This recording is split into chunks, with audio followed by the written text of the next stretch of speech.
कैसे मिली संजय को दिव्य दृष्टि। महाभारत युद्ध में जब हस्तिनापुर में बैठे कौरवों के पिता धृतराष्ट्र अंधे होने के कारण युद्ध देखने में सक्षम नहीं थे, तब संजय ने हस्तिनापुर के महल में बैठकर ही कुरुक्षेत्र की युद्ध का हर दिन का हाल धृतराष्ट्र को सुनाया था।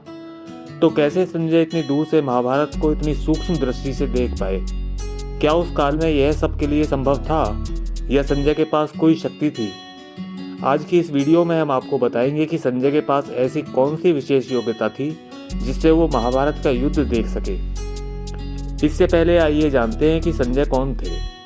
संजय धृतराष्ट्र की सभा के सदस्य थे। उन्हें बहुत ही स्पष्टवादी, सदाचारी, सत्यवादी, निर्भय, धर्म के पक्षपाती और भगवान कृष्ण के परम भक्त के रूप में देखा जाता था। धर्म का साथ देने वाले संजय धृतराष्ट्र की सभा के सदस्य होने के बावजूद भी पांडवों के प्रति सहानुभूति रखते थे। ऐसा भी उल्लेख मिलता है कि उन्होंने बहुत बार धृतराष्ट्र को उनके पुत्रों का पांडवों के प्रति व्यवहार को लेकर चेतावनी दी थी।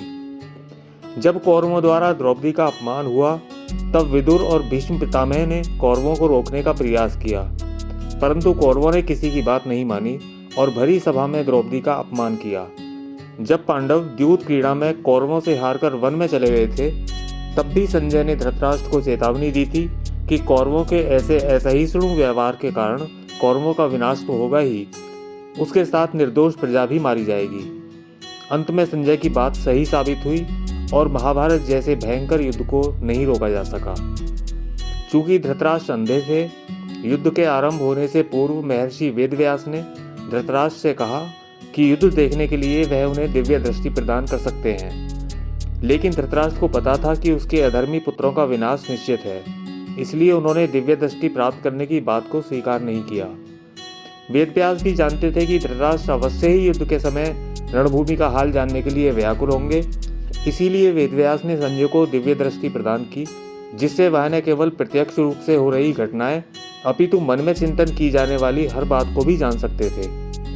जब युद्ध में भीष्म पितामह वाणों की सैया पर थे, तब संजय ने धृतराष्ट्र को इसकी सूचना दी। धृतराष्ट्र यह सुनकर शोकाकुल हो गए और संजय से युद्ध का सारा हाल पूछा।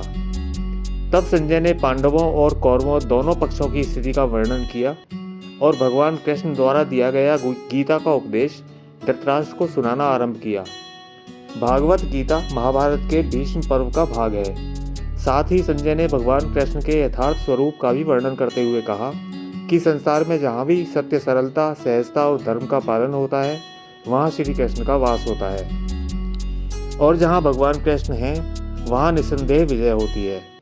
तो दोस्तों, इस प्रकार महर्षि वेदव्यास द्वारा प्राप्त हुई दैवी शक्ति से संजय ने भागवत गीता समेत युद्ध का पूरा हाल धृतराष्ट्र को सुनाया था। तो दोस्तों, हम उम्मीद करते हैं कि आपको यह वीडियो पसंद आया होगा। जाने से पहले हमारे इस वीडियो को लाइक और शेयर करना ना भूलें और इसी तरह की ज्ञानवर्धक वीडियो देखने के लिए हमारे चैनल को सब्सक्राइब करना भी मत भूलिए। धन्यवाद।